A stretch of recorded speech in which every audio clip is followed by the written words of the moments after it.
Hi guys, welcome back to our channel. In this video, I am going to show you how to reset Eufy Homebase 3. If you want to reset your Eufy Homebase, then we'll need to follow some steps. Here you will see the small hole. This is the reset button on your Homebase. So you can find this button on your Homebase. This is the small button on your Homebase, and this is the reset button. So first you can do is to turn on your Homebase. After you will need to press this reset button with a paper clip and small pin. Simply press and hold this button about 15 to 20 seconds. When you press and hold this button about 15 to 20 seconds, then your home base will be reset after that.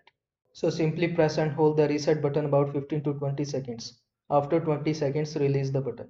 Then your home base start blinking red light. And after few seconds, your home base will be resetted after that. I hope this video was helpful to you. Make sure to like this video and subscribe to my channel for more this type of content. Thanks for watching.